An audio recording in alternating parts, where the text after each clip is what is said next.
So, I just got to see Reagan, the brand new film starring Dennis Quaid, who of course plays Ronald Reagan, our 40th President of the United States, or the 40th President, if you're watching from another country. Hello there. And this will be an interesting video to do, because obviously this is a movie not only about a president, but a more modern president, I should say. And because he was a more modern president, of course, modern bias within politics is something that is going to affect your viewing of this movie. This movie that is 110% made from the perspective of trying to tell you that Ronald Reagan was a great, amazing president. Maybe that's true, maybe it's not, but that is the perspective this film obviously takes. So if you're somebody out there who's like, I hate Ronald Reagan, I hate anything that even smells like a Republican, you're probably not going to enjoy this movie, no matter how good the actual quality of the film is. And if you're somebody out there who absolutely loves Ronald Reagan, he was your favorite president, or you're just a big, team Republican person, whatever, you will probably enjoy this one, no matter the quality of the actual film. So I will try to review this movie, taking all of my actual politics out of it, but before I do start, let me just tell you my actual opinion on Ronald Reagan, so you can see where I was coming from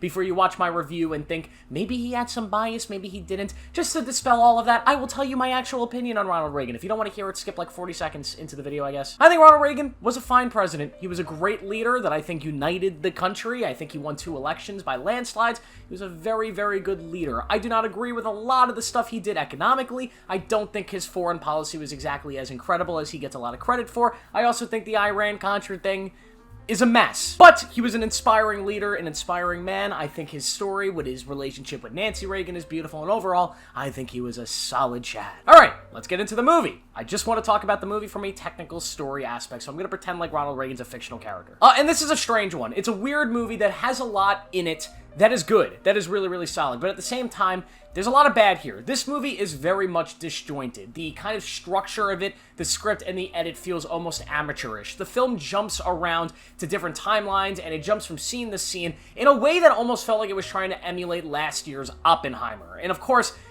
this is not a Christopher Nolan movie, so it's going to be hard to capture that style. But it definitely felt like this movie was trying to be Oppenheimer with its edit, with its script, and mainly the music. There is music blasting throughout this entire movie, and no, it is not as good as Oppenheimer's music. When it comes to the actual depiction of Ronald Reagan, I think Dennis Quaid does a great job here. I have always been a big Dennis Quaid fan. He's one of those actors that for some reason never broke into being kind of that A-list end of actors, but every time you see a movie with him, he usually kind of steals the film. He, of course, does have some weaker performances that have hindered his career. This, though, is not one of them. At least, not entirely. There are some scenes in this movie where Dennis Quaid is absolutely brilliant. He portrays Ronald Reagan in a way that, yeah, it sounds and feels and looks like Ronald Reagan. But there are also some other scenes where it feels like he wasn't really acting, or he may have made a mistake and they had left it in.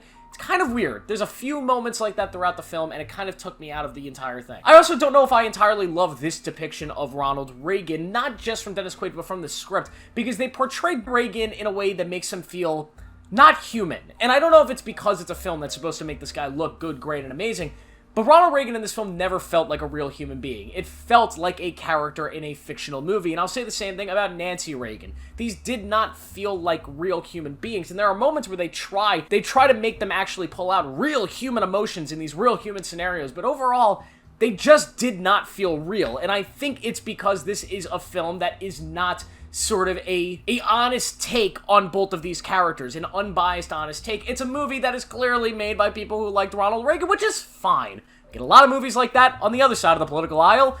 Honestly, most of Hollywood is that on the other side of the political aisle, so who am I to complain about them making a movie by Ronald Reagan and just highlighting all the positives? They did actually cover the Iran-Contra thing, which I thought was fascinating. This movie is also a little bit too long. I mean, when you're doing a life biopic story, of course, these movies are allowed to be gigantic epics, but this one certainly felt like it could have been a little bit shorter. It accomplishes a lot less than Oppenheimer does in a much shorter time frame, but it also feels longer than Oppenheimer. There are some sequences in this movie that are done extremely well. Like, pretty much everything done with Soviet Russia and kind of this insinuation of this impending nuclear doom that could be coming. There's one scene in particular where they think there's a nuclear attack coming, but it's not. It's actually based on a true thing that happened, and that scene I thought was absolutely brilliant. It kind of highlighted the tensions and the terrifying nature of what nuclear war is. It's another reminder, and hopefully cinema keeps, we've had it with Oppenheimer, I keep mentioning it, but hopefully cinema and Hollywood keeps reminding us of the threat of nuclear war, because it appears that most of the world has forgotten about it.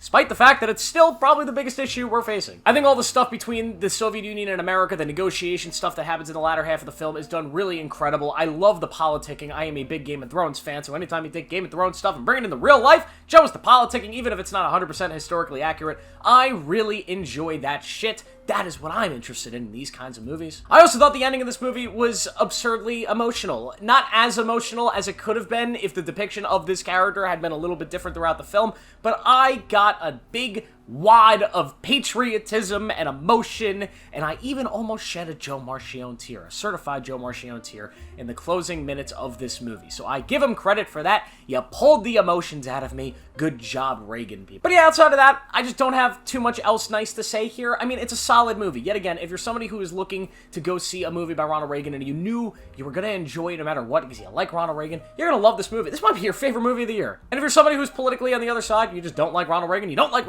Republicans are gross, you're evil, you're racist, you're sexist. You know, those people that are just lovely at parties, all of them, you guys are not going to like this movie. You're just not. And yet again, just from a technical filmmaking point of view, from a movie aspect, this is just a mixed, messy film that I have a lot of positives to say about, a lot of negatives to say. I just did not love the script. I did not love the pacing. I did not love the edits here. I think the film dragged on a little bit too long, but I enjoy Dennis Quaid's performance. I do enjoy the history. I love history. And I think this film does a good job of being a fun little biopic that I will watch one time and never watch again. So I will give Reagan a 2.5 out of 5, right in the middle, just kind of a middle-of-the-road mid-movie. But yet again, there are some people that are going to find this to be a 4, maybe even a 5, and then there's other people that are going to find it to be a 1, because that's just the state of our country and our world right now. We can't even enjoy cinema about historical figures without getting all angry, especially in an election year, right? So pretty much if you're voting for one guy, you're gonna love this movie. If you're voting for, you know, to the window, to the walls, those people, if you're voting for them,